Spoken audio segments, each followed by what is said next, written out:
Hello, everybody, and welcome to Gen Con 2019.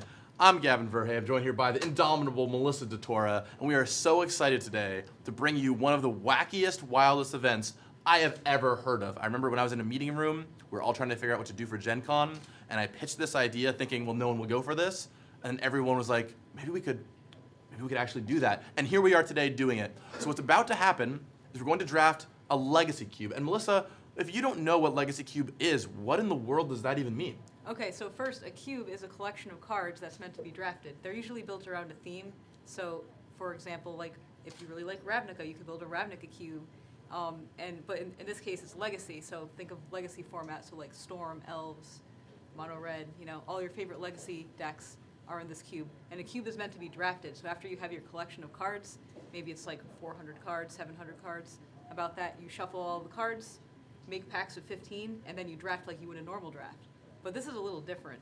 Yes. This is a Rochester draft. Rochester is a word you do not hear that often. Named after, of course, Pro Tour New York, or Pro Tour Rochester, where the format debuted. Rochester is a lot different, and it takes a lot of skill and a little bit of time. How is this going to work? What are we about to see on stage here? Okay, so instead of opening your pack and looking at the cards and taking a card, instead, a player will lay out all 15 of their cards on the table for everyone to see.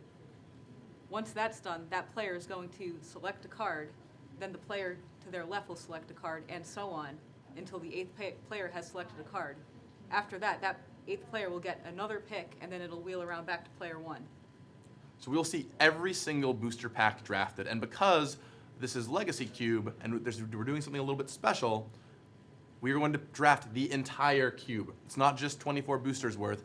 Every single card in the cube is going to get flopped down onto that table. And there's a really good reason for this. Melissa, do you want to tell them what makes this event truly absurd on all levels? This is crazy. So the reason why we're drafting the entire Legacy Cube is because the players are going to keep all of the cards. And name some of the hot cards you might find in this. All right, well, we have Underground Sea and all of the other 10 dual lands. We have Gaia's Cradle.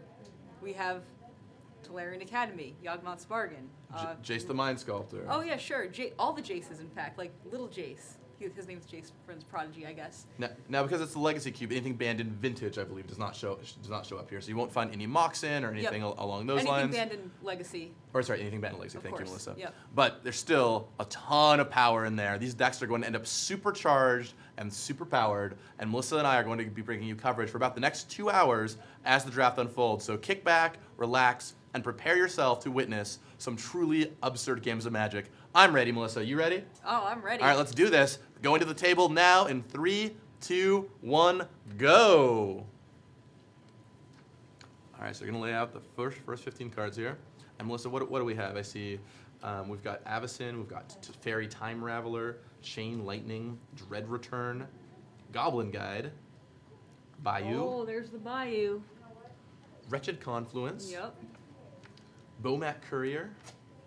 Is that That looks like Murmuring Sword Mystic? of Feast and Famine. Yep, that does look like a Murmuring Mystic. Fauna Shaman, Birds of Paradise, Sword of War and Peace, and a Brainstorm. A lot of really great picks in this early pack. You kind of pick a few different directions. You could go in for a red deck. Yeah, so since the players are keeping the cards, like they're probably going to go for the collectible, highly desirable cards first. So I would expect the Bayou to go first here. Now, with that said, there's a lot on the line for these players. The winners get a box of Legends, which is kind of ridiculous. That is actually very ridiculous. And there's an invitation for the Mythic Championship in Richmond on the line. Yeah, that is a very sweet prize. So it might be the kind of thing to say, well, look, I know Bayou is the best card for my collection, but I want to go to the Mythic Championship. Yeah, it really depends on what the players' goals are. Like some players might not be interested in playing at a professional level and just really want sweet cards, while other players are just like really trying to get on what formerly known as the Pro Tour, now the Mythic Championship. All right, so it looks like Birds of Paradise is the first card to go. Now, 1 mana creature is always really great in Cube Draft. You can go in a lot of different directions with the Birds of Paradise. One of the archetypes is Mono Green Ramp, where you're looking for cards like Gaia's Cradle, Rafellos. But with Birds of Paradise, it'll keep you open to draft many different colors too, if you choose to go that way. And what you kind of see when you do a Cube Draft is you end up playing what I'll call draft constructed, where you draft a deck, but it feels a lot like a constructed deck. So there's a lot of archetypes you might go for that are very traditional constructed strategies, quick aggressive red decks, green ramp strategies, Reanimator, all those kind of things you can find in this deck. Yeah, absolutely. Especially with Legacy Cube, there's a lot of constructed archetypes So here come, going the, on here come here. the next 15 cards. Look at this right away. This shows you some of the power of this Legacy Cube. We've got Liliana of the Veil, Vivian Reed, Tanglewire, Blackcleave Cliffs, Ancestral Vision. Bogarden, Hellkite, Bedlam Reveler, I believe is the one. There we go. Creeping Tar Pit, Yep. Makeshift Mannequin, Augur of Bolas, Karn Liberated, Koth of the Hammer, Liliana, Dreadhorde General, and Treasure Map. If you like Planeswalkers, this is the pack for you. Definitely. We've got 5 Planeswalkers sitting out there. Also, great job on the names of the Planeswalkers. Like I knew he was Koth, but Koth of the Hammer, who remembers that? So long Me, ago. apparently. That's what I'm here for. I have to delete a lot of information about people I know, but I do memorize a lot of Magic codes. Oh, that's You know, it's ups yeah, and downs. trade-offs, yep. Ups and downs. So early in the first round, we saw people start to position their strategies, but because it's Rochester draft, you're going to get so many picks, and you're going to draft the whole cube that staying open is pretty reasonable to do. You can just take a few strong cards early, and if you end up switching colors, I mean, that's totally fine. Yeah, it's definitely fine, especially because you're drafting the entire cube. So you're just gonna end up with a lot of playables in your deck. So Twice as many playables as normal. So Liliana of the Veil goes pretty quickly there. Yep, I'm not surprised by Tanglewire. that. Tanglewire is an incredibly powerful cube card, and especially aggressive strategies. Liliana Dreadhorde General's taken, Card Liberated is taken. Those high mana cost planeswalkers, if you're playing a ramp deck or a control deck, that's how you can win a game, and you only need a few win conditions. Yeah, absolutely. And planeswalkers are pretty hard to deal with in cube. It's weird because it's such a high power format, but cards like removal spells are not as powerful as the threats usually. Well, planeswalkers are always especially strong when backed up by fast mana.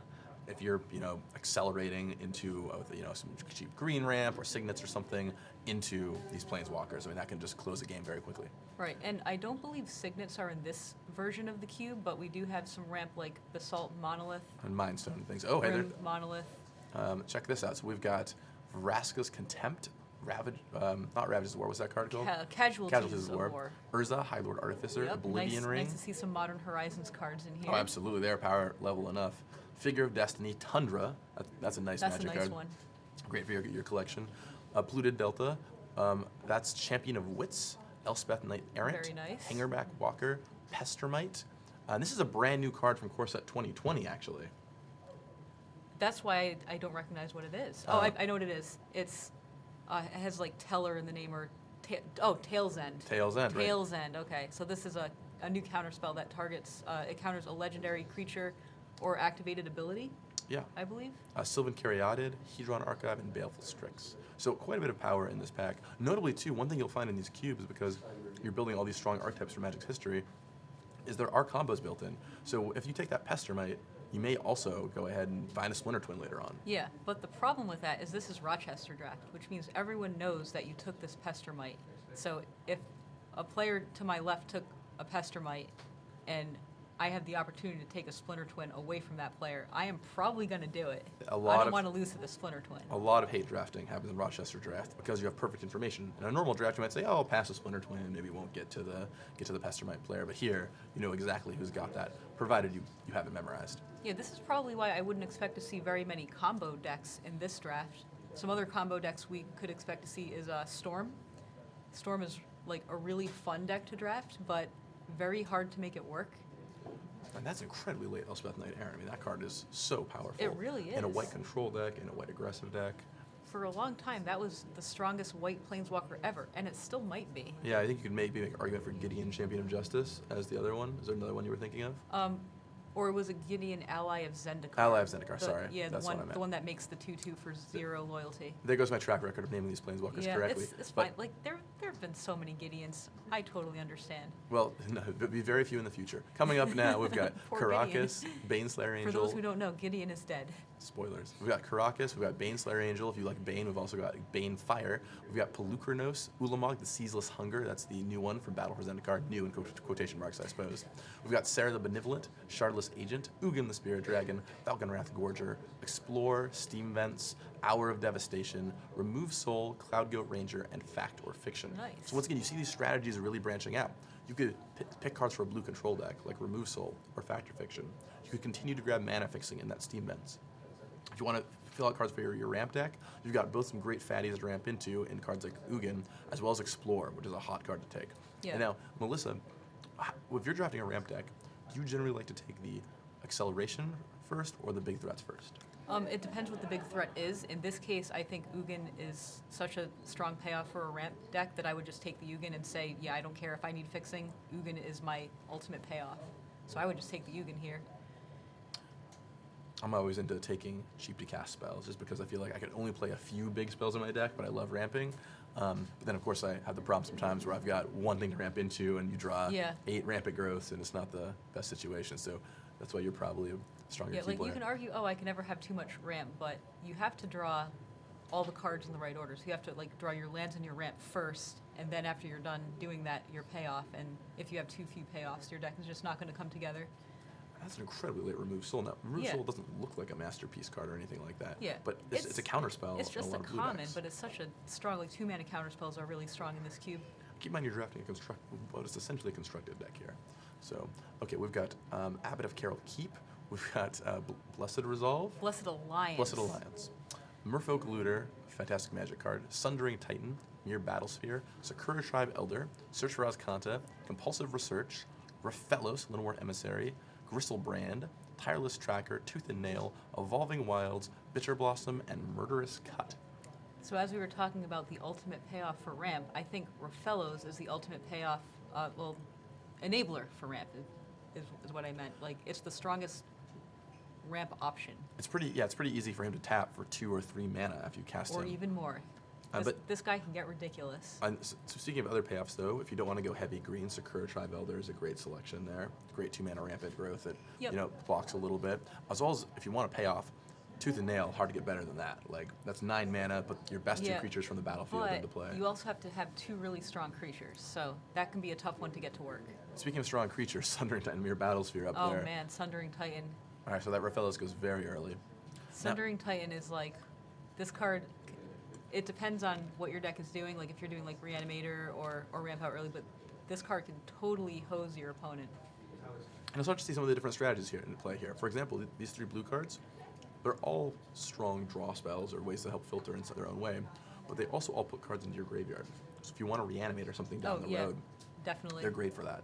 And it's really nice to take flexible cards in your color early on, because that way you can shift into a different archetype down the road. Additionally, this is a late Abbot of Carol Keep, and you'll find red cards often do go late in these formats, but the mono red deck is one of the strongest.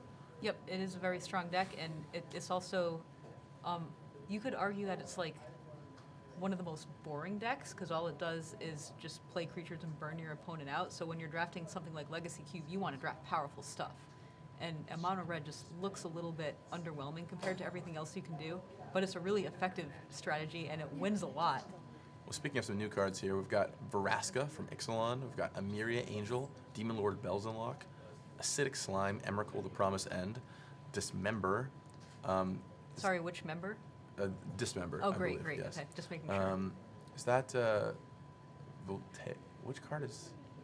It could be Voltaic Key. No, it's not. It's got 2 activated abilities. Oh, yep, you're right. Well, we'll come back to it. Nahiri the Harbinger. We've got Ravaging Ferocidon, Manic Vandal, Worn Power Stone, Remand Days, Path to Exile, and Language. That is the promo Path to Exile. Good job recognizing all of this new art. Path to Exile, that's from a signature spell book, Gideon. Yes. So hot off the presses there. Yep. And unfortunately... And the Days is a new art, too. Yeah, so Emrakul goes first. So that ramp player really wants to take that into account. Now, if I were here, some cards that would jump out at me immediately.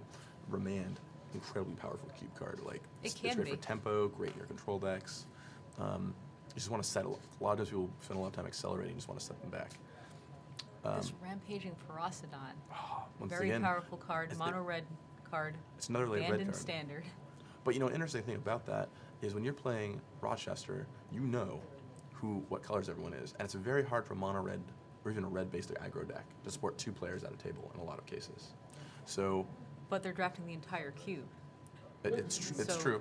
It's true. But like if you are a mono red player and you're drafting to the left of the other mono red player, even though you there's enough cards to support 2 mono red players, you're getting like the second picks out of everything, so your deck's just going to be a lot weaker. Yeah, right. And in Rochester, where you know what everyone's drafting, you can make your signal quickly and commit. So here's what we've got this time around. Going from the bottom right up this time, we've got Prismatic Lens, Giver of Runes, Blooming Marsh, Avalanche Riders, Spellseeker, Gideon Blackblade, Dragonlord Silumgar, Sacred Foundry, Taiga, Huntmaster of the Fells, Fatal Push, that is Through the Breach, that's a hot little Ultimate Masters New Through art, the Breach yep. there. Tameo, the original one, Search for Tomorrow, and then I can't quite make out the card on the top left. Is it Bloodline? No, it's not a creature because there's no power toughness. I thought the art was Bloodline. But it is a Keeper, but rare. It looks like a rare, yep. It's Maybe it's something with new art. Is it Entomb? Reanimate. It's Reanimate, Yeah. okay.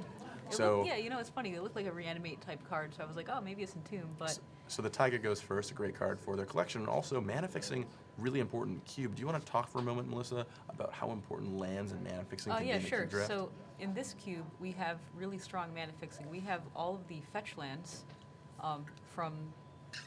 we have Original Onslaught and from Zendikar, and we also have dual lands and shock lands. So if you're able to get a bunch of fetch lands, you can really play a very flexible 3 or more color mana base, because like your Misty Rainforest can search for your Underground Sea or your Tundra or your Sacred, well, no, hold on, not that one, your Stomping Ground. So mana fixing can be really strong, but if you want to play all those colors, you have to very aggressively draft the lands. So even though you could want cards for your deck, like spells, the lands are sometimes more important. Once again, you know that every card will be showing up here, so you'll find the lands you need theoretically. Speaking of lands, we've got Crucible of Worlds up first this time around, followed by Biogenic Ooze, the new card from Ravnica Allegiance. That's Rollesh? I believe it's, I've always called it Roalesque, but Roalesque. maybe that's not how you pronounce it. The brand new card from, which is wonderful. Animate Dead, speaking of that Reanimator strategy, would go quite well with the Reanimate from last pick. Venerated Loxodon? Venerated Loxodon. That's what that looks like, yep. Jace Vryn's Prodigy, fantastic card. Cavalier of Night, that's a hot new card from Core Set 2020. Verdant Catacombs, Pact of Negation, Read the Bones, the white-black creature land. Yeah, Shambling Vent. Shambling is that Vent, one. Wall of Blossoms, Glorybringer, Dark Ritual, and Thraben Inspector. And you can see here just the wide variety of cards that are playable. Yes, Thraben Inspector does not look as strong as these other cards, but wow, in a white aggressive deck, it can still be very, very powerful. Well, I just saw a player pick up a Dark Ritual. I wonder if he's going after the Storm archetype. I don't know. I don't believe there is Storm in the Legacy Cube. Oh no.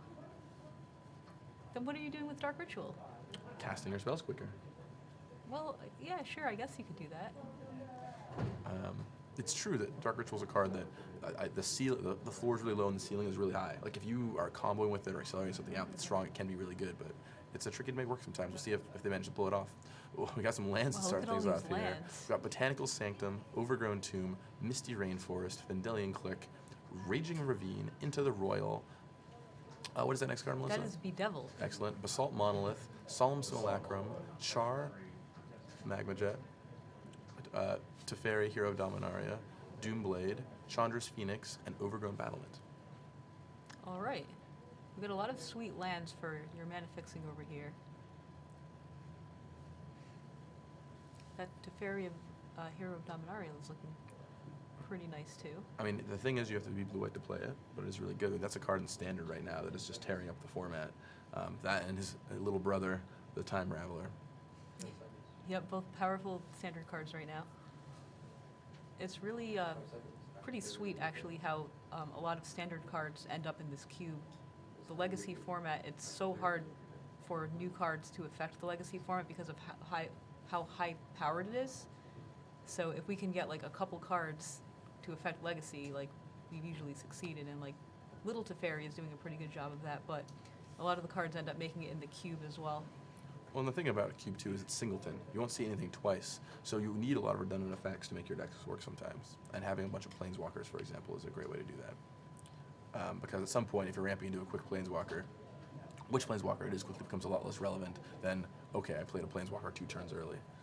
And we see, once again, the red cards go a little late there, but Yeah, it's really hard to tell, like, from our seat what everyone is drafting, but I wonder how many players are actually drafting mono red, if any. And the thing about a Rochester draft that's so interesting is you get to see everyone's picks. So the players, if they keep it in their head, can do it. Of course, it's hard to be able to do. So that is Smiting Helix. I don't know what the end Oh, final sure, ends sure, up sure. being. Yep, I believe that is the name. Yep. Excellent. Never to Return, I believe, is the card there. Yep. Consecrated Sphinx, Force of Negation, Wasteland, Inferno Titan, Dragon Skull Summit, Anger of the Gods, Phyrexian Obliterator, that's what I would Dark Ritual into. Oh, yep. Den Protector, Sword of Light and Shadow, Baby Jace Balerin. There's the actual Spellseeker. Before it was Arcane Artisan. My error. Electrolyze Okay. and Oracle of Moldiah. Interesting fact, actually, in Battle Bond, one of the last changes we made was swapping the art on Spellseeker and Arcane Artisan. That's why you didn't get the card And right. that's why okay. I didn't get the Yep. card right away. Because in my head, I'm like, oh, that's Spellseeker. But little inside trivia for you there. This Spellseeker piece we've actually had in our slush file art that we commissioned but never used for years and years and years. We commissioned it, I think, for Duels of the Planeswalkers 2014. Oh, We've just wow. been sitting on it for ages. And Wow. we finally found a spot for it in Battle Bond. Yeah, and that actually happens quite a bit. So the way our design process works is we commission all of the art in the set, and then as we play test the cards and we realize, oh, hey, our standard format really needs this type of effect, or oh, our limited format is suffering because we don't have this. Sometimes we might create a new card for that, and if we do that, we have to get a new piece of art for it, of course. And what that means is the previous art that was in that card slot goes to what we call slush art. And then, we just have that art kind of sitting around to be used for whatever we want to use it for, maybe for a future card, or maybe for just some special thing, like maybe an arena art or something. Yeah, notably, Oracle of Moldiah went first that time around, so clearly drawing a line in the sand there. Up next, we've got Brightling, Hollowed Spirit Keeper, Rootbound Crag, Burst Lightning, Thrashing Brontodon, Xenagos the Reveler. That's the blue-black card? That's the new card from Guilds of Ravnica. Yeah, that correct? is Thief of Thief Sanity. of Sanity. Treachery, incredibly powerful card. Beast Within. Is that Rishadan Port? I believe so. Stomping Ground, Goblin Dark Dwellers, Thunderbreak Regent, Hinterland Harbor, and what's that spirit called? That is Remorseful Cleric Remorseful from Cleric. That's M19. right. Remorseful Cleric. I remember when you were designing Battle Bond and you came up to my desk about Brightling and you were like, hey, Melissa, would you play this card in a cube? And I don't remember if I said yes or no, but I probably said no and told you what I would play in a cube, and maybe you redesigned it to be that.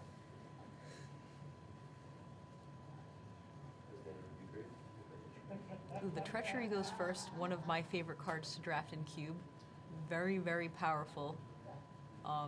It was unreal powerful when it was in standard. I remember that was one of the first standard formats I've ever played. And I remember I kept losing to this Treachery, and I didn't understand why. And then later, as I became better, I was like, oh, it's because they untapped 5 lands and then could counterspell me. Right, That's so why. Treachery is incredibly powerful. It uses that great Urza block free spell mechanic where you steal a creature and you untap 5 lands. So it's essentially like you stole their creature for free, which is just a little bit of a ridiculous magic card there. But if you had a sacrifice outlet or something in play, you could just essentially counter it and they wouldn't untap their lands. Good old Magic rules. Well, we've got 15 new cards here. It's time for Harmonize. Lyra Dawnbringer, Copperline Gorge, Terminus, Primeval Titan, Prime Speaker, Vannifar.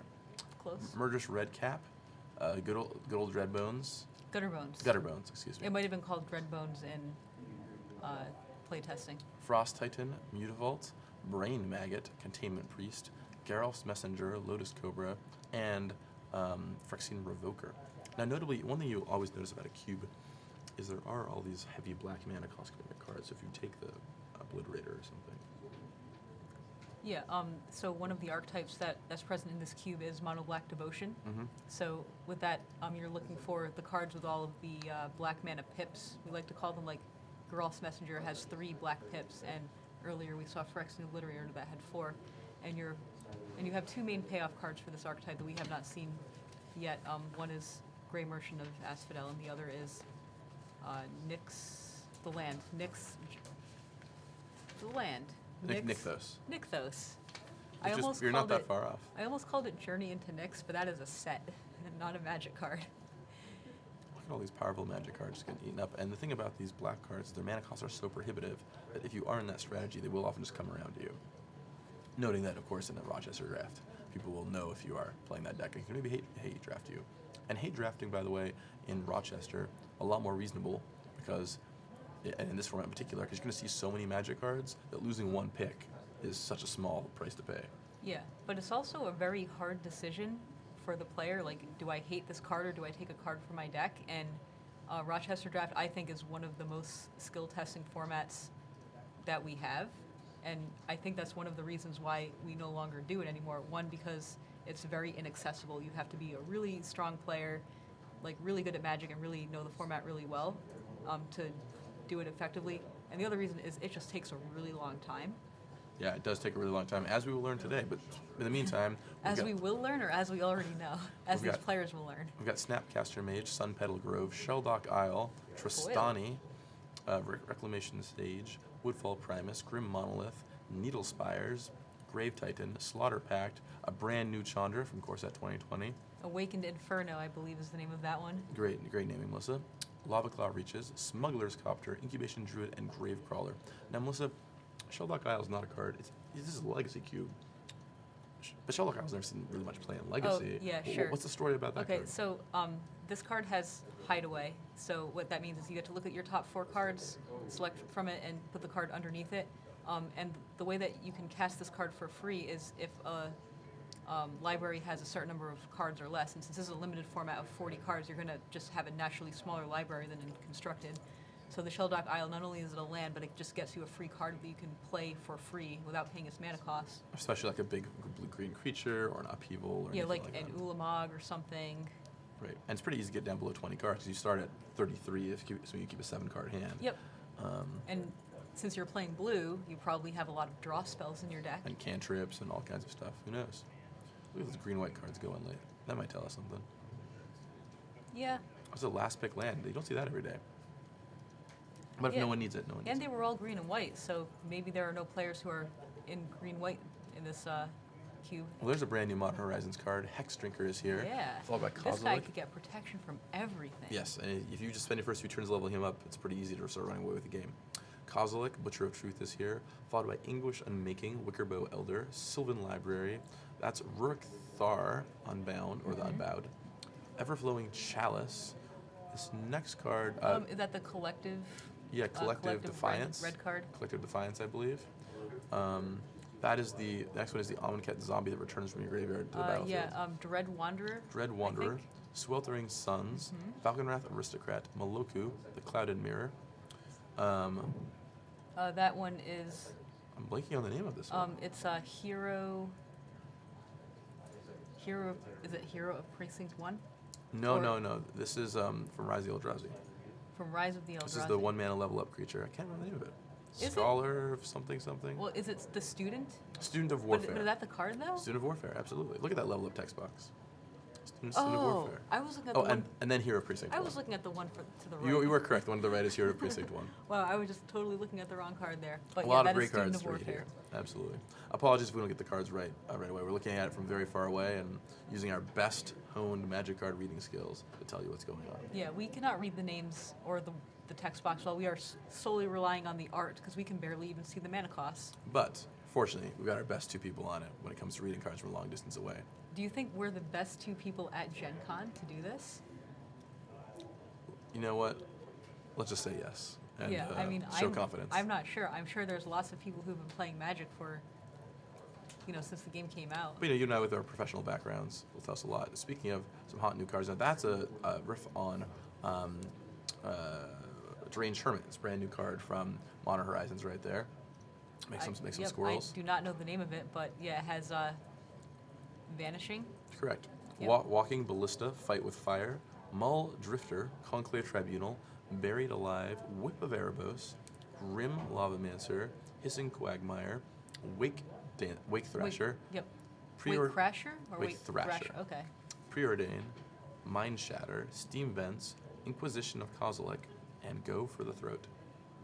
A bunch of great black cards on display this time. We have a very black stacked pack here. Yep, we have 2 cards for the Reanimator archetype, and then some just solid filler cards for any black deck. I'll play Inquisition basically all the time. It's 1-mana discard in a format like Legacy where you are playing some of those powerful cards in Magic, incredibly strong. Yep. But Grim Lavamancer goes first, once again making that commitment. Yep. To red So there. that player to our right, there's clearly a mono red drafter to the right of us. There goes the Walking Ballista. Go for the throat gets picked up, so those black cards going strong. Buried Alive gets snagged there. Oh man, That's such a late Mully D. This Muldrifter, wow, like I first picked this guy. This guy is so powerful. But you know, when you're playing Legacy Cube, you get access to all the cards. Maybe Muldrifter's not going to make you back sometimes, you know? Yeah, That's and always also tough. these players are, since they are keeping the cards, they are drafting cards for their collection as well. Wake of Ash gets picked up there. Okay, coming up next, we've got Mana Tithe, one of my favorite cards. Thragtusk, Gideon Jura, The Condemn, original.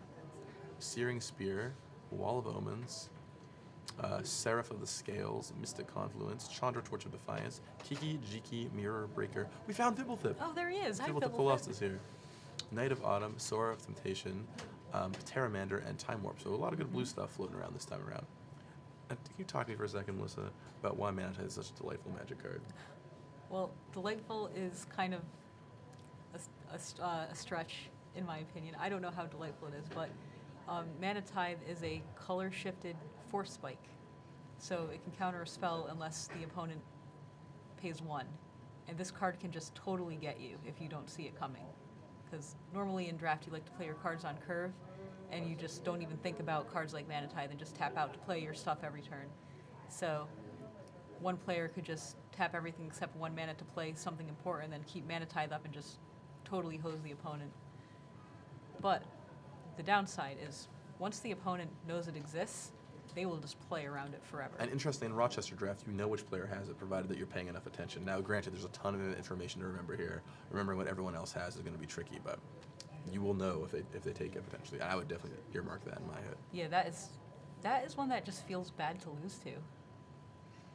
It's like, oh, I could have played around that. It's like, oh man, if only I played my land first. That's always the worst feeling, when you just don't play your land and then you tap out to play something and you get Mana Tithe, and you're looking at this land in your hand, you're like, yep, I should have played this land. Let it be known, sometimes play those lands.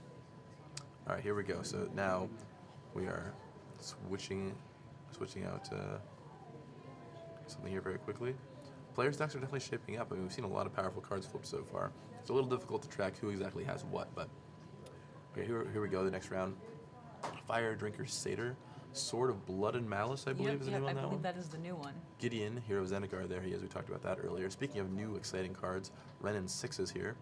Zergo Bell Striker, Careful Consideration, Chain Lightning, Or is that Chain Lightning or Lightning Bolt? Lightning Bolt, excuse me, Lightning Okay. Bolt. I don't know how I could have possibly gotten them, I'm confused. I know. Pian Kiran Nalar, Scavenging Ooze, Sneak Attack, Thoughtseize, Hollowed Fountain, Profane Command, and Chromatic Lantern. Now, if you take that Sneak Attack, what are you looking to sneak into play? Usually one of the big Eldrazi. Gristlebrand is always a solid option to sneak into play. Oh, we've seen both those so far, right? Did we see Gristlebrand in this draft? I believe so, yeah. Have we already seen it? Okay. I believe so. Of course, if you want to talk about one-man interaction, Thoughtseize, always a very potent choice. Yeah, Thoughtseize is very strong in this cube. It can just, if someone is playing a combo, you can just totally shut it down, and it's also great against blue decks. And the sword goes first there, so sword's always very strong in Oh cube yeah, draft. actually, so the sword is really interesting because it destroys planeswalkers, and there's a lot of planeswalkers in this cube. So yeah, I can see that being really strong here. Also, swords just always powerful. Like, they give your creature protection, they make them larger, give you a bonus when you hit. It's very easy to run away with a game when you have a sword. Although, notably, attacking planeswalkers does not trigger your swords. But if you have the black-red sword, you can just attack the player and just kill their planeswalker. That's true. Wow, this Scavenging Ooze, I think, is a Wow, very it's big powerful Scavenging Ooze. green card. I'm surprised to see. Although if you're drafting a Echo ramp Lance. archetype, it might not make it. But anyway, on to the next step here. We've got Inspiring Vantage, Wind Brisk Heights, Aether something Harvester. Ether Sphere Harvester. Ether Sphere Harvester, there we go. Godless Shrine, I believe that's a Savannah. Green I- Warden, Is it a Savannah or a Scrubland? might be a It Scrubland. looks like a excuse me. white-black. Scrubland. Kinda hard to see Green from where we Warden are. of Marasa, Angrath's, Rampage. yeah, he's angry, whatever it is. Speaking of red-black cards, Kolaghan's Command, Phyrexian Arena, Approach the Second Sun, one of my personal pet cards in Cube, Arbor Elf, Rekindling Phoenix, Thirst for Knowledge, Zealous Conscripts, and a Wooded Foothills. Nice. Have you played with Approach much in Cube yet, Melissa? In Cube, I have never played with it. I played with it in Standard for a bit. It seems harder to make work in Cube, unless you have ways of getting through those 7 cards. We've seen a few, some blue draw spells, Search for Escanta. On the flip side, it is just an I win card. You cast it twice, the game is over. Yeah, but you also have to pay 7 mana That's for true. it. Yes. That's No- a pretty huge Not, ask. not saying you should first pick it, but I do enjoy that card. Wooded Foothills goes first. Fine choice, followed by the Scrubland into Godless Shrine. The land's going early here. Some players looking for that crucial mana fixing. Colgan's Command and Windbrisk Heights go next. Windbrisk Heights is a nice one. Zealous Conscripts. I No. do find it hard to attack with 3 creatures to trigger that Windbrisk Heights with all the removal that's running around. No, I didn't follow close enough, but there was a Kiki Jiki earlier, and he just took a Zealous Conscript, so it might be that he has assembled the combo. Oh, nice. Could be. Yep, and we did see that Pestermite earlier, which is another part of the combo. What we've got now is Young Pyromancer, Concealed Courtyard, Birthing Pod. There's your Nykthos, Shrine Yep. of Nyx if you're in that black deck. Selfless Spirit, Dak Faden, the greatest thief in the multiverse. Avenger of Zendikar, Banishing Light, Thing in the Ice, Chandra with an epithet, Chandra, the one from M20, the the rare, the rare. Roaring Flame perhaps, Fiery Roaring Flame of warm fire, Splinter Twin, Oh. Firebolt, Recruiter of the Guard, Porcelain Legionnaire, and Marsh Flats. We are seeing all the combo pieces now. And here it is, and this is could be a pretty big round. I'm really glad that M20 cards have made it into this cube. Yeah, I mean, one thing we do a lot is try and make sure that our new sets still have some exciting rares for older formats, and we see that both in Cube and just straight up Legacy and Modern. Even outside of sets like Modern Horizons, we're still seeing plenty of those cards show up. Yeah, 3 mana is an important number for a Planeswalker. If it's 3 mana and it has something powerful, Now, Marsh Flats goes first, that makes sense. Banishing Light goes second, though. A player who's very concerned about his removal wants to be able to take care of a Planeswalker. yeah. And if that player is drafting a white creature deck, he had a lot of interesting options. Like, I really like that Selfless Spirit for the white creature deck. And notably, that Splinter Twin goes third pick. Mm-hmm. So, there might be some shenanigans afoot. We'll find out. Yeah. Young We'll Pyromancer, find out. Firebolt still on the board. Ooh, Nykthos. Perhaps there's a player who can take good advantage of that. We will find out. I hope so. That's one of my favorite decks in this And cube. there's Porcelain Legionnaire, a card I think is actually quite underplayed. It's an aggressive deck. It's a 2 mana 3/1 first strike, which is great. But even in control decks, a 3/1 blocker with first strike can be very hard to attack into. Yep, that is true, and any deck has access to it thanks to that Phyrexian mana. And we've got Kithian here, who's in a small child state. Yep, Kithian, for those who don't know, is Gideon's real name when he was a child. Holy smokes, that's a DCI Judge foil wow. Sword of Fire and Ice. Now that is some hotness right there. Also, if you're in the market for red-black lands, we've got a great pack for you with Badlands, Blood Crypt, and Bloodstained Mire. Well, we just had the pack with all of the black-white lands. Now we have the pack with all of the red-black lands. The way these things break can be funny. You're just flipping 15 cards off the top. You never know what you're going to get. So from top to bottom, we've got Kithian, Eora. We've got, this is the new Reveler Yeah, from this is Rick's Mighty Reveler.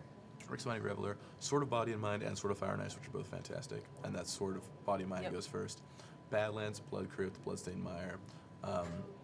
The Jade Light did not Ranger. go first. They're reading the cards Oh, they're right now. reading the cards. Jade Light Ranger, Cast Down, Abrupt Decay, Phyrexian Metamorph, Elves of Deep Shadow, Negate, Dismissive Pyromancer, and the card just put back on the table here was Baral, Chief of Compliance, one of my personal arch nemesis. Yep. Oh man, that is some gorgeous looking Magic cards. So since we're playing limited and the decks are 40 cards, So, it means that the card that was just selected here, the Sword of Body and Mind, is a really powerful, probably one of, I think, the most powerful sword in the cube, just because it mills 10 cards off the top. yeah, 2 hits and that can often seal the game on its own. Yep. Plus protection from green and blue. Like green lets you slide past their big creatures, and blue lets you slide past a lot of the tricky stuff. So, all very potent. Still plenty of good cards on the table here. Notably, Banishing Light went first last round. Cast Out still sitting here on the table, Well, yeah, the player probably only needed one of that effect, right? and that's the nature of draft. Baral goes late here. But Cast Out is a nice one because it has cycling, so if you're playing against the control deck with no permanents, just get rid of that, draw something new. And instant speed is nothing to stick a shake at either. Coming up next, we've got Utopia Sprawl, Forbid, Isamaru, Hound of Khanda, I believe that's Collation Relic, Nissa Who Shakes the World, Thundermaw, Toxic Deluge, Iona Shield of Emeria, RIP Commander, Opt, Mimic Bat. That's an exciting card there. Yeah, that's sort of new. It's like Fracture. Fractured Identity, it's from okay. Commander. Yep. Relic of Progenitus, Breeding Pool, Talrand the Summoner, and Supreme Verdict. Now, if you don't know what Fractured Identity does, this is from Commander 2017. And You Oh, end up not that new then. Okay. It's still relatively new. But you don't see it that often because it's a commander card. But of course, cube cards sometimes get brought in from commander. It's 5 mana. It exiles a permanent, a non-land permanent, and you get a copy of it, which is pretty exciting. It's or a actually, clean 2-for-1. actually, to be more precise, each of its opponents gets a copy of it. Oh, In a cube of course. draft, it'll just be you. But Yep. if you're playing commander, you might be So able to do a little it's more. just like a mind control.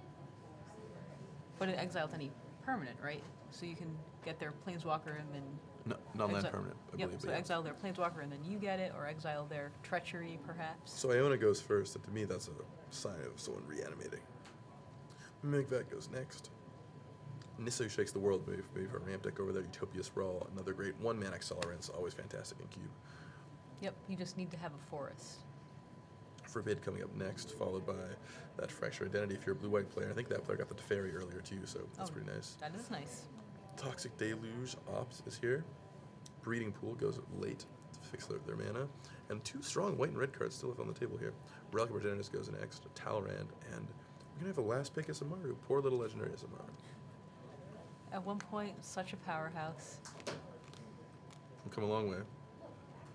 All right, so the next pack we have Pyroclasm, Master of the Wild Hunt, Dark Confidant, Cyclonic Rift, Liliana, The Last Hope, newest Nicol Bolas, Seeker of the Way.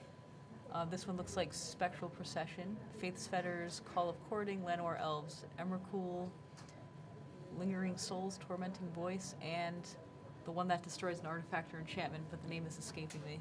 It has cycling. Forsake the Worldly, I think Yeah. it might be. Sounds like a thing. That's that might be believable. true. Very nice.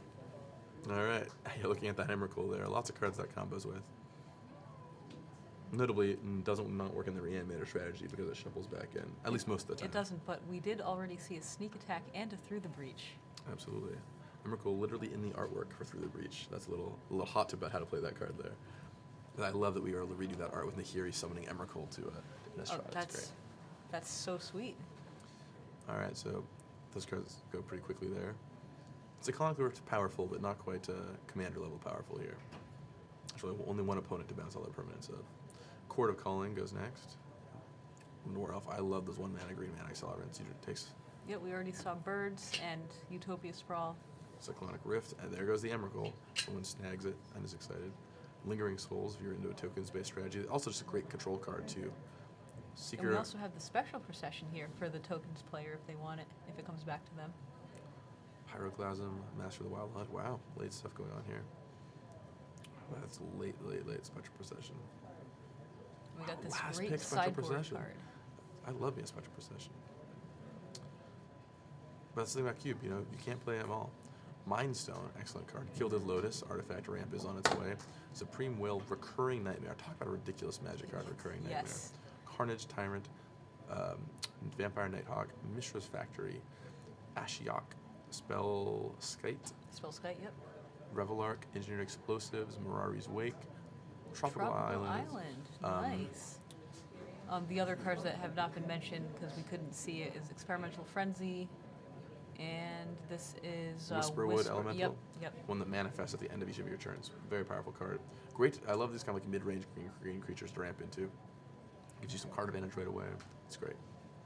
Lots of really solid options here. I mean, I always love big mana ramp like Gilded Lotus. Recurring Nightmare is just, I mean, first of all, it's great in the Reanimator deck, but two, it just, do you want to recap how ridiculous this card is, Melissa? Yeah. So this card is ridiculous, like, for many reasons. Where do I begin? Well, one of the reasons is because when you activate it, it immediately returns to your hand as a cost, which means the opponent they're going to have a really hard time killing it with an enchantment removal. So once this thing is going, it's just very hard to remove. And second, you can just reanimate pretty much all of your things. Like, so you're like sacrificing one thing to reanimate another, get all of your ETB triggers.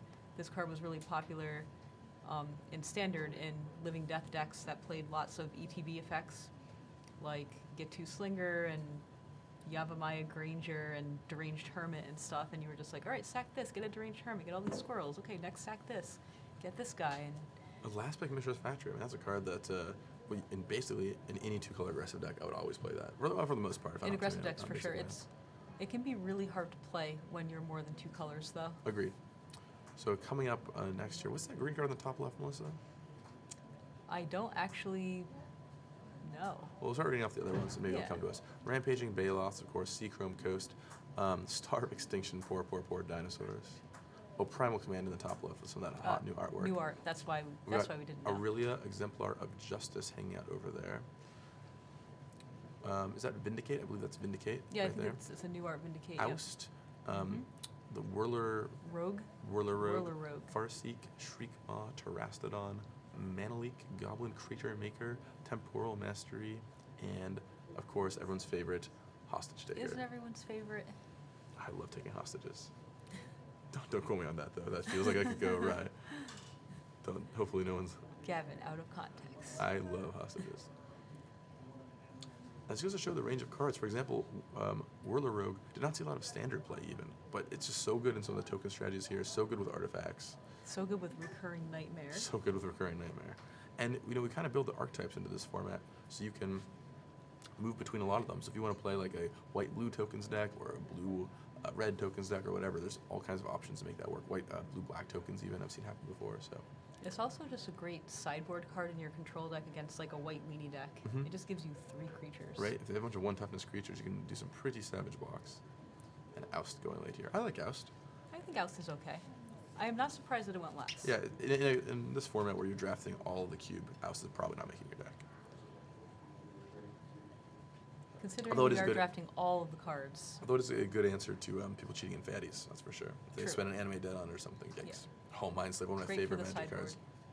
Speaking of those Eldrazi, there's Ulamog, the Infinite Gyre. Coming up next, we've got, I don't remember what the name of this card is from Ravnica Allegiance. Do you remember This that? is Spawn of Mayhem. Spawn of Mayhem, excellent. Thran Dynamo, All Is Dust, Martial Coup, Trigon Predator, Avacyn's Pilgrim, Outpost Siege, Flicker Wisp, Upheaval, Una's Prowler, Hymn to Turok, Impulse, and Riffling Cloudscape. Oh. If I was a blue player, I'd be very excited right now. I would also be very excited. Oh, that black player gets that Hymn too. That's also very strong. Oh, they're just reading that for now. Yeah, there is a very exciting one in this pack.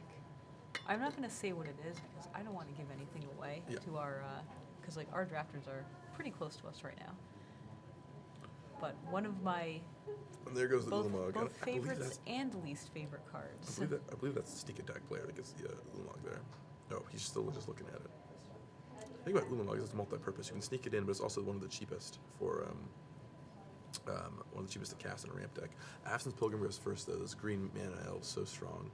Wow. That Ravnica Allegiance card went over him to Turok. Wow. We've got Thran at Dynamo coming up next. There's Ulamog, finally makes it all the way around there.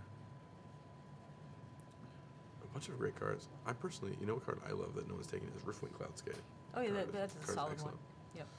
Martial Q, Flicker Wisp, Trigon Predator. Now, Una's Prowler, not incredibly strong in like an aggressive deck, but great for me a discard outlet. Just kind of Yeah, it's great for the Reanimator deck, and it can sometimes even just chip in enough early damage. right. It chips in some damage, puts them under pressure. Here's what we got though. We've got Repeal, Goblin War Leader, Kodama's Reach, Arid Mesa, Green Sun Zenith, Journey to Nowhere, Swords to Plowshares, Crypt Breaker, Assassin's Trophy. That's a GV design. I designed that one. You're welcome. Sky Sovereign, Console Flagship, Steel Dragon, Torrential Gear Hulk, Monastery Swiftspear, Hazard the Fervent, and another 1 mana elf, Finhorn Elves. And Fintorn Elves. this is where the redundancy comes in handy, right? I mean, you're trying to make sure that your deck has enough of effects, and in your green elf decks, you want to make sure you have enough elves. Finhorn is maybe the 4th or 5th green mana elf we've seen already, and they're all quite strong. I think it's really funny how we're talking about how we're saying the names of the cards, and all we see is the art. We cannot read the cards. So you did get a couple cards wrong, but you were so close. It's like Steel Dragon. Yeah, sure, it's probably called Steel Dragon, but I believe it's like a Hellkite of some sort. Steel Hellkite, That maybe? sounds right. A Steel Dragon is my blue spell that steals an Enchanted Dragon. You control Enchanted Dragon. Steel Dragon. Steel Dragon. What a brutal card. And this goblin who I believe you called Goblin War Leader. I mean, he's like a war leader and he's a goblin. Well, what's he but his actually name called? is Legion War Boss. Yeah, Goblin War. It's so yeah. close, so Goblin War close. Leader. Goblin War Leader. Goblin War Leader, I think, is a magic card. I think it's a 2/2 with Battle Cry, maybe? Oh, that's right. That sounds right. That's been in cubes in the past. Holy smokes, last pick Kodama's Reach. Yeah, I mean, it depends what direction the ramp drafter is going. If there are many colors, you definitely want Kodama's Reach. It's also great with the turn 1 elves. My direction when I'm in a green deck usually involves Kodama's Reach, but who knows what they're going for here. We've got Liliana's Triumph, we've got Collective Brutality, we've got Isolated Chapel, Bloodline Keeper, Beast Collector, Nissa Vastwood Seer, Devoted Druid, Ravenous Chupacabra, a foil Hydroid Crises, Duress, Glenlander Archmage, one of my personal favorite pet cards, Thrun, Angry Troll, I don't remember his The last troll. The last troll. He's the last one. No more trolls. True, Mass Manipulation, Angel of Invention, and Eternal Witness. Eternal Witness, one of my personal Let me tell you favorites. something. If you like black and green cards, if I got a booster pack for you right here, this is majority black and green cards. 1, 2, 3, 4, 5, 6, 7, 8, 9, 10. If you're not counting Hydroid Christies, that's still 10 black and green cards here. Wow. And that Glenlander Archmage goes first. Not surprised. Devoted Druid second. Getting that acceleration going. Beast Whisperer goes next. Followed by Collective Brutality, a very powerful magic card that. Hydroid Crassus, yeah, if you're ramping, that is where you want to be. Bloodline Keeper shows up, followed by Isolated Chapel. Mass Manipulation if you've got enough blue. Nissa, Ravenous Chupacabra, Liliana's Triumph. Oh, it's a late Eternal Witness. Great pickup by the green player there. Duress, nice sideboard card. Yeah. And Thrun, some decks will have an easy time dealing with it, but others just will have no answer to it. Control decks, That yeah. card can be so hard to deal with. Clifftop Retreat, The Immortal Sun, Shola Dread Whispering One, Lightning Helix. That's Ilharg, the Rage Boar, my friends, over there on the top right. Is that He's like a fairgrounds guy. He's a 3-mana 1/3. the one right? with Banishing Lights? Yep. Yes. Shivan Fire, Ultimate Price, Noble Hierarch, Magister of War, the card from Conspiracy right there. We'll get back to that in a second. It has Will of the Council. Hypnotic Spectre, Gaia's Cradle, Saren Visions, Sigardia, Host of Herons, and a nice little split card of Expansion Explosion. A nice Eric Lauer design. A lot of people might not know what Magister of War is. Once again, it's a conspiracy card. Do you want to talk to us about that one, Melissa? Sure. So it has Will of the Council, which is a voting mechanic designed for multiplayer. When this comes into play, every person will vote for one thing or the other. And then whatever has the most votes, the effect happens. So in a 2-player game, the way it usually works is it's probably going to be a tie, because player 1 will vote for the stronger thing. Player 2 will vote for wait, hold on, I said the opposite. Player 1 will vote for the stronger thing, and then player 2 will vote for the other thing, but the weaker thing usually stands. Right. Right, and the two different modes are return all creatures from the graveyard to the battlefield, and destroy all other creatures. All other creatures. Yeah, And if it's a tie, I believe it's always graveyard to the battlefield that wins. No, it's always destroy all other creatures that wins in a tie. I'm gonna look that up really fast. Yeah. To clarify. I don't actually remember because I've only ever played this card in Cube, but what I do know is that the second player, the person who doesn't control this, usually has the final say of what the effect is, because ties usually go to the weaker effect. Yeah, right. So, it's the one that is tied is destroy all other creatures. So that's what it should always be in almost all cases. Yes. Okay, we've got Mana Confluence, we've got Windswept Heath, Volcanic Island, Ancient Grudge, Avacyn Hates Those Callers, Volrath Stronghold, Control Magic, Hero's Downfall, Glacial Fortress, Chartic Course, Fertile Ground, Karn, the new one, Satyr Wayfinder, or not the newest one, I guess. Not Karn's, the newest one, the Dominaria one. Karn, Nimble Obstructionist, Batterskull, and Lightning Strike. Nimble Obstructionist, that is a card that can surprise you out of nowhere. Yeah, like that. This one, you're not playing around this. But yeah, this is a weird one. You can cycle it to counter an activated or triggered ability. Volcanic Island goes first, a solid card for their collection. Windswept Heath follows that up. Land's going early here. Batterskull is tossed over there. Yeah, Batterskull is a great control finisher, and Stoneforge Mystic is in this cube as well, so maybe that player will get that. That would be nice for them. Hero's Downfall. Hero's Downfall, great answer to all those planeswalkers running around.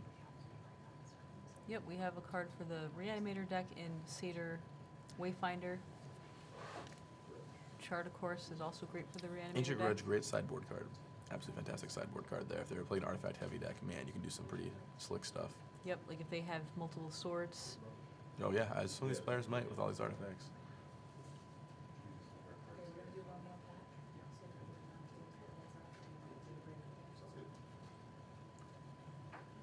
All right, so we're gonna, after this pack, we're gonna take a quick break, just because humans require breaks sometimes. Parallax Wave, Mentor of the Meek, Angrath is here, Bloodghast, Ravages of War, just another Armageddon from Portal 3 Kingdoms. Judge Foil, by the way, so that's a hot looking card. Scalding Tarn, that's a great card for your collection. Phantasmal Image. This is Kite Sail Kite Scale Freebooter. Freebooter. I can never remember the name of that guy. He's got too many weird looking words. Natural Order, very powerful card. Garruk Wild Speaker, Kitchen Finks, Marin of Clan Meltoth, Day of Judgment, Show and Tell, and Bone Shredder. Now, Marin of Clan Meltoth, another card players might not know, Melissa. This is from Commander. Yeah. Tell us about this very powerful Magic card. Yeah, so I know that this card is a card advantage engine, and saw a little bit of play in Legacy Veteran Explorer decks, and it returns creatures to your hand or to play. Yes, it's a 4-mana 3/4. Whenever one of your creatures dies, you get an experience counter. Experience. At the end of counter, your turn, you course. choose a creature card in your graveyard. If it has converted mana cost equal to or less than the number of experience counters you have, it just comes right into play. Yep. And otherwise, it goes back to your hand. So bare minimum, it's regrowing a creature for you every single turn. And sometimes it'll regrow it into play. Right. And you get experience counters, which is just sweet. Experience counters in 2-player Magic. Love it. And this is Wonky Tonk Commander cards really showing up here. Garruk Wild Speaker goes around there. Look at all these great white cards left on the table. We got Mentor of the Meek, Kitchen Finks, Parallax Wave, and Day of Judgment. Yep, they all play very different roles. We have 2 controlling cards. You can argue that many of these are controlling cards. Like Parallax Wave can be really strong in aggressive decks. Kitchen Just Finks like will play in remove either. everything for a small number of turns and attack for lethal.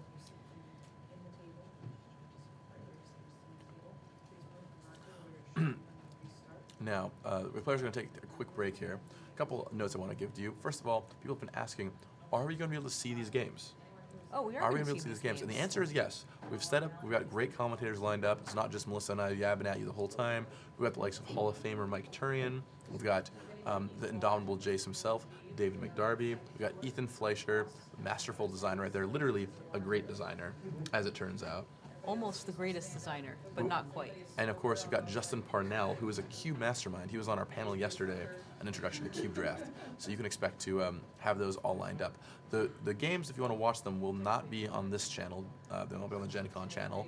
But you can transfer over and watch them super easy. You can find them on Pastimes Online, 1T in that. So Yep, twitch.tv/pastimesonline. Twitch.tv/Pastimes Online. So you'll be able to check that out.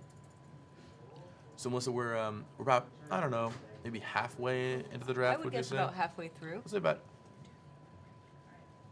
we're about halfway into the draft, and or much more than halfway into the draft. How do you think our players' decks are shaping up? They're out of the room for a second, so we can talk with impunity here.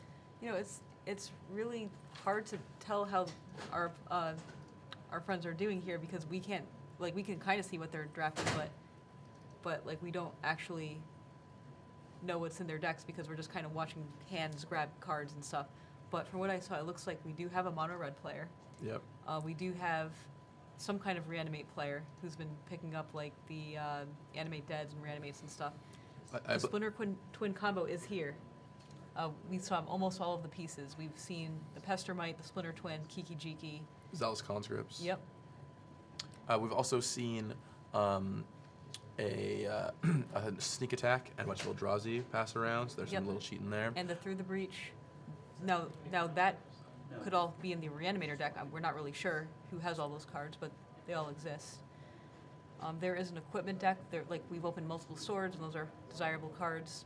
But I don't think anyone's drafting like a white weenie deck because those cards have been going around pretty late. Yeah, the white cards have been going around really late. I would guess there's maybe one, maybe two white players at the table, and they're very dedicated in their strategies.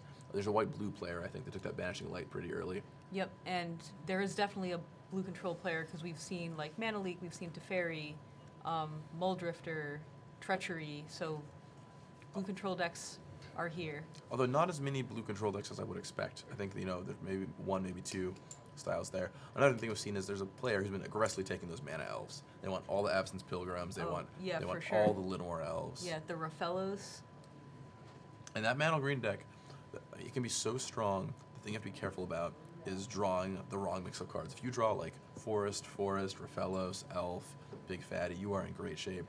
But if you just draw all mana elves, it's going to be a sad time Yeah, for you. the ramp deck is just really tough to get right because, like, there are 3 pieces: lands, ramp, and payoffs. And if you draw lands and payoffs, your deck is just not going to function. If you draw lands and ramp, your deck is not going to function. So you just really have to draw all 3 of those pieces to make the deck work. I always, that's why I often like going blue-green, because you just get to pick up those draw spells and some of those filtering spells like Ponder to help the ultimate find your pieces. blue-green payoff, Upheaval. We did see that in this draft. Absolutely. DC Sports 8 in the chat notes that he thinks that there's the Pestermite, person who got the Pestermite did not gather part of the combo, but I believe Key is still alive with Zealous Conscripts. So thank you, DC Sports 8, for pointing that out. Great. There's a lot for us to keep track of while we're announcing these cards, so thank you very much. Now the players are getting seated again. They're going to reclaim their wonderful draft stacks here. And like I said, we're a little over halfway through the draft. Yeah, look at those stacks of cards. Like, they have enough to build a deck right now, but they're drafting like another couple hundred cards here. Yeah, they got to get that full cube. Very important. All right, so here we go. All right. 15 more Magic Players cards. are returning. I think we're waiting on one more player to return. I get excited every time a card flips up. I'm just like, what is it going to be, Melissa? What is it going to be? Even though I know the entirety of the cards that will be showing up, it doesn't matter. Every time, I just get excited about it, regardless. I love Cube. It's one of my favorite formats. Great job naming all the cards, too. Like, we only see the art and the color. Well, and great job for you filling them in. Oh, thanks. I I got to be honest. Some of the Planeswalker names, it's like, all right, well, I know it's Vraska, but what is the actual name of this Vraska? The funny thing for both you and I think, Melissa, is we know the cards from when we were playing competitively very, very well. Oh, yes. But the newer cards, Yeah. man, like, I know all the playtest names. I can tell you the goofy playtest names for some of them. But the real names, yeeks. And for me, I don't touch the Commander products at all. I don't work on them at all, and like, I might do a playtest here and there, but the final names and the art, I will just have no idea. So like the card, like the Fractured Identity that we saw, like, I can recognize that one because it's a cube card and I've drafted the cube before, but like just the weirder ones, like the Marin, right? Marin of Clan Niltoth, yeah. Yeah, some of those, like, I just don't know them very well. I could probably name the majority of cards in the Time Spiral set and probably not name 10 commons from Ixalan. Oh, wow, okay. All right, so here we go. We're about to get started here. And players are going to be flipping out 15 more cards. Here we go.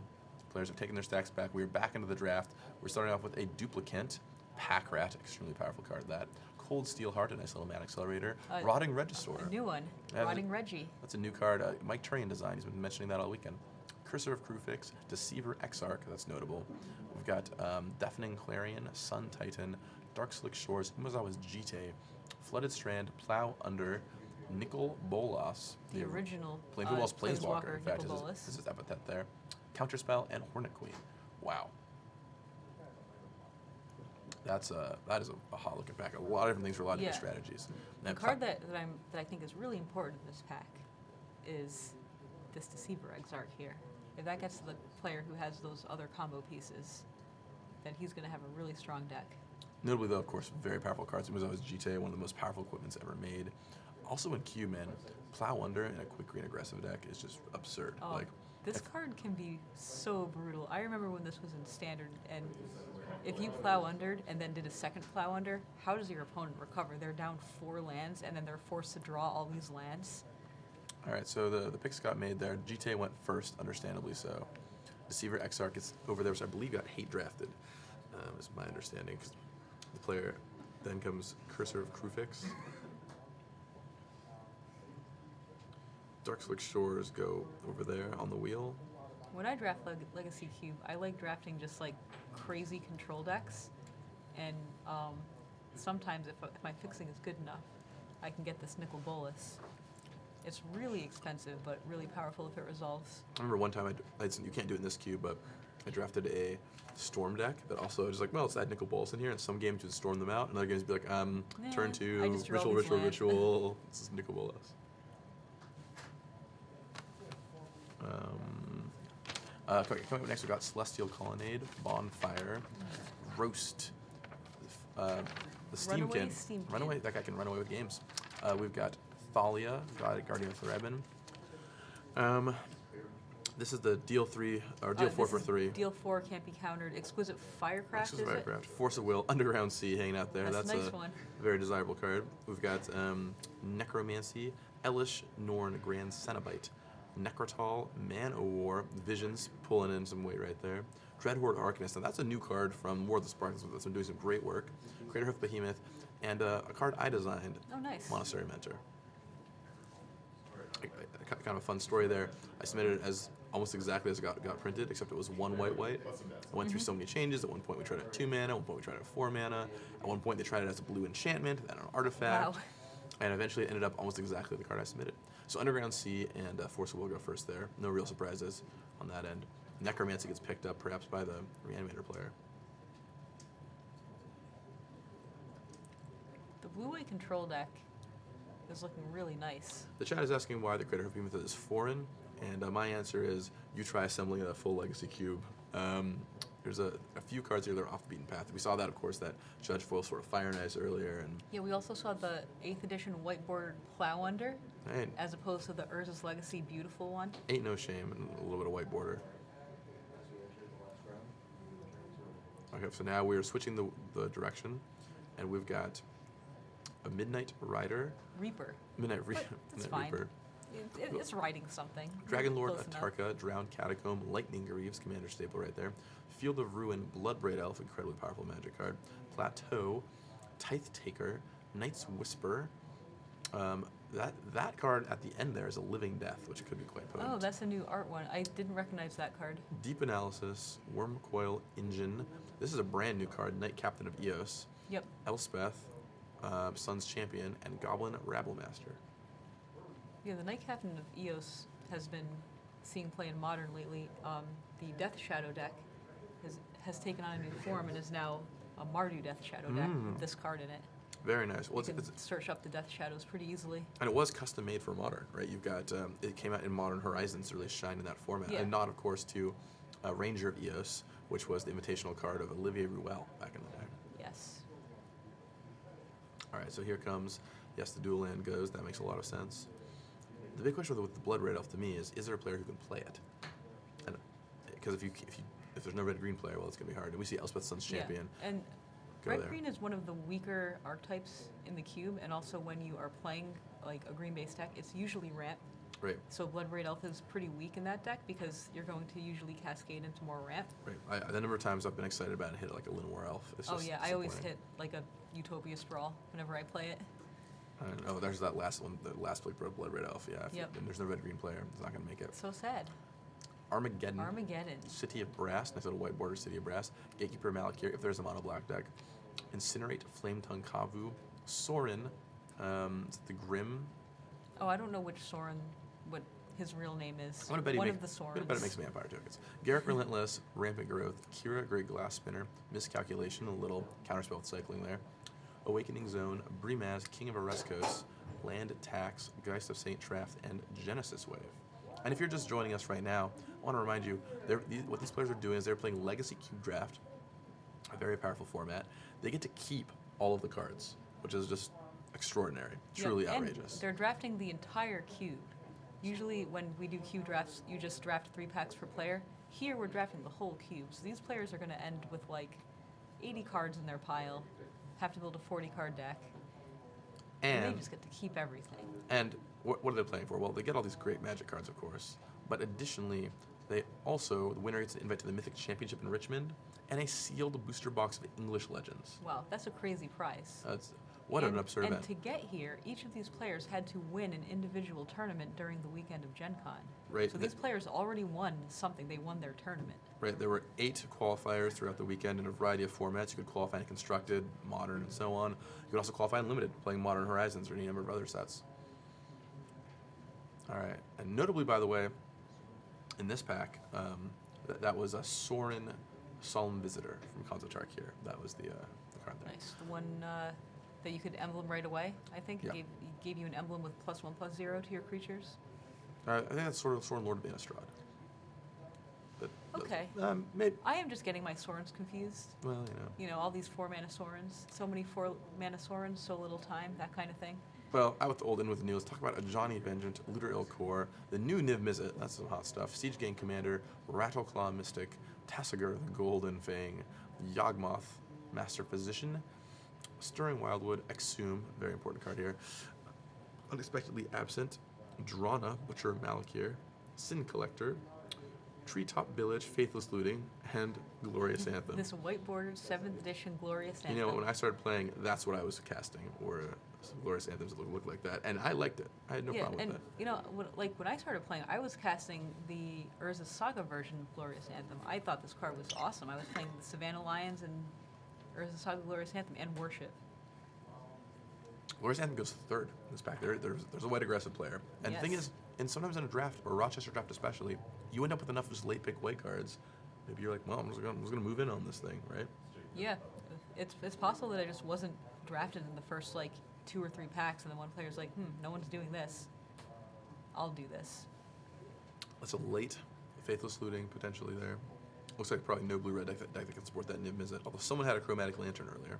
And the last pick, yeah. If you can't cast UURRR, that card is going late. Yavimaya Elder, a less common 3-for-1. Coercive Portal, another fun conspiracy card. Hanging out over there. Gruesome Affliction, which is another commander card, I believe. Ramunap Scavenger, Crucible Worlds on a creature. We've got Imperial Recruiter, Narset, Master of Wills, Ancient Tomb, Izzet Charm, Tectonic Edge, Restoration Angel, History of Benalia, Elvish Mystic, Delver Seeker's Cryptic Command, and Woodland Cemetery. These late packs are still so strong. Wow. Talk about some multiple top level cards here. They're not getting weaker. It's just the cube draft shuffled up. It's not like they're saving the weaker cards at the end. So he picks up a Coercive Portal to read it. You want to tell us what that one does, Melissa? All right, let's see if I know what it does. So this card has Will of the Council. Absolutely. And the options are destroy all non-land permanents or draw a card. Is that correct? That's correct. It's 4-mana artifact, but here's the rub. If it's tied, you draw a card. So basically, theoretically, you could blow up the world. It'll almost never happen. Yeah. Usually, because both players have to agree to destroy all permanents. Yes. Which, if that happens, something's gone horribly awry. Because, but most it's a 4-mana artifact that draws you a card every turn, which is pretty hot. Delver Secrets is always such a hard card to make work in Cube, but when it works, it is a powerful Magic card. Yeah, it's just so hard to get a deck that is predominantly instants and sorceries because the cube is full of artifacts and planeswalkers, and you probably have some other creatures as win conditions in your deck, so I always found it very hard to make this card work. But if there's ever a time, Legacy Cube Draft, where you draft the entire cube is a pretty good opportunity. That's last pick Tectonic Edge, wow. That's a card. I can see that as being a powerful sideboard card against the Shelldock Isle player. Or a multicolor, or that Maze of Ith, for that matter. Sure. So coming up next, we've got Fire Ice, Flame Slash, Maze of Ith, Lava Coil, Wrath of God, the Scarab God. Nice.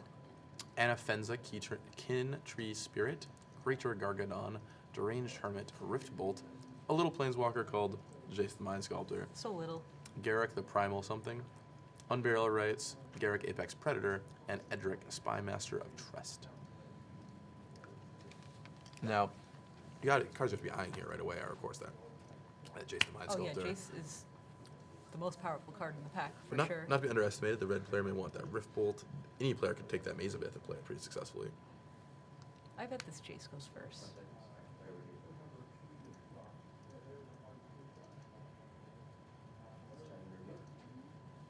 All right, and to no one's surprise, this Jace went first.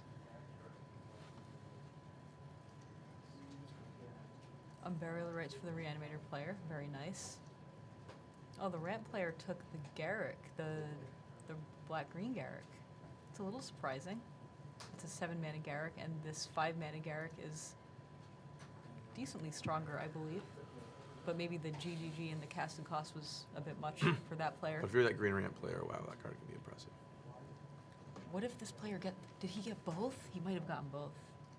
Garruk Tribal, that's a late Rift Bolt. Flame Slash, by the way, I think criminally. Would you like Flame Slash or Lava Coil? What's your choice? 1 mana for 4 damage, How do you or want 2 to mana deal for 4 damage to your creature? And that Exile, not irrelevant, but yeah, I'm taking Flame Slash over Lava Coil. 1 mana, often for 1 mana, it'll just kill whatever creature there is, though. Okay, this is a brand new card, new Pyromancer from Modern Horizons. What does this one do, Melissa? Tell the audience. They might Oh, not know. the Seasoned Pyromancer? Yeah, it's a very Um, powerful card. Yeah, so when it comes into play, you can discard 2 cards. If you do, well, you draw that many cards, however many you discarded. And then for each non-land card you discard, you make a 1/1 elemental token. You can also exile this card from your graveyard to make more elemental tokens. Yeah, Mardu Pyromancers now in Modern. We have that Grey Merchant of Asphodel, that Black Devotion reward a little late. Cultivate one more time. Legion's Landing, Sublime Archangel, Fumigate, Temple Garden, Mizium Mortars, Council's Judgment, another voting card. Stoke the Flames, Savannah, there finally. It's signed, by the way. Wow, that's a nice little pickup. Wow. Look at We're that. so generous to these players. We've got this creature that megamorphs to counter a Yeah. counter Stratus Dancer. Stratus Dancer, counters a spell. Fiery Confluence, Ponder, and Vampire Hexmage. Nice. Now, there's some powerful stuff here. The Savannah goes first. Yes, We pick up that dual land. Fiery Confluence for the red player. That card is 4 mana, 6 damage to their face. Yep. With other modes It built also in. can kill creatures Kill or artifacts. artifacts. Yeah, 1 damage to all creatures, which is not irrelevant. Killing off artifacts, very relevant. Now, I'm wondering, is there actually a mono black devotion player? Because if there is, that is the ultimate payoff card. But since we already wheeled, it looks like that archetype is not being drafted. And it's so interesting, the nature of draft, how the white cards are going really late early, but now we see them going a lot earlier, or a lot earlier here, as people are like, well, I have a bunch of white cards, I might slide into that. The Grey Merchant goes late. We've got Mizium Mortars, another Rift on the Lava Coil, Flame/World, and Fumigate left as 2 sweepers. Time for 15 more cards. Your Stoneforge Mystic, Venser Shaper Savant, Mother of Runes, Honor of the Pure, I talk about white cards, Spear of Heliod, Spire Bluff Canal, Abrade, Voice of Resurgence, Opposition, Obstinate Baloth, Sphinx's Revelation, Ob Nixilis Reignited, Blade Splicer, Entomb, and Massacre Worm. Massacre Worm being read right now, I believe. A lot of powerful cards in this one. Stoneforge Mystic, of course, very good with me. The equipment we've seen, the swords. Yeah. The other card I'm looking at is Opposition. If we have both the Deranged Hermit and the new Deranged Hermit from Modern Horizons in this draft, and Opposition is a really nice card with those. You can just totally shut down your opponent from doing anything by tapping lands in their upkeep. If you're a blue-green drafter, that's absolutely fantastic. Entomb, of course, extremely crucial if you're reanimating. But a lot of good stuff still here. Bad Opposition goes first, Yes, followed by that card Massacre is Worm. very powerful. Imagine that blue-white player is going to love to try and get that Revelation, or the Stoneforge. Yeah, the Stoneforge for sure. If they have the Batter Skull and swords and stuff. And there goes the Stoneforge. Entomb pops over there. Mother of Runes, strong pickup. There's a wet aggressive deck. And on the wheel, they grab Spear of Heliod and Honor of the Pure. So time to get attacking. Wow, those white creatures are going to be buff. This last pick, Spiral Canal. No one in blue-red, clearly. And I want to note, we have 2 packs left. We're almost done with the entirety of the Rochester draft. Wow, only 2 packs I think this left? is actually the last pack. This is it. These will be your last 15 picks before players go into deck building. So now during deck building, we're going to take a little break. We've got some other stuff to show you. And then we'll be back on Pastimes Online, twitch.tv/Pastimes Online with gameplay.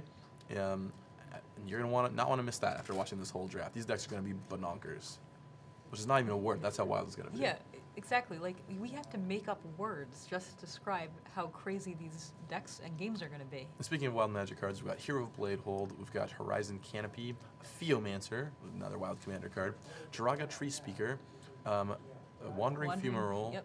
This is a new one, Bizarre Trader Mage, Dualcaster Mage, the other Thalia, Entreat the Angels, Wood Elves, Kalidas, Trader of Get. This is Lumbering Falls, Gifts Ungiven, and Pia Nalar to round out. But what card is being read right now? Oh, they put it in a different spot. Gonti, Crime Lord Gonti Gonti. himself is there.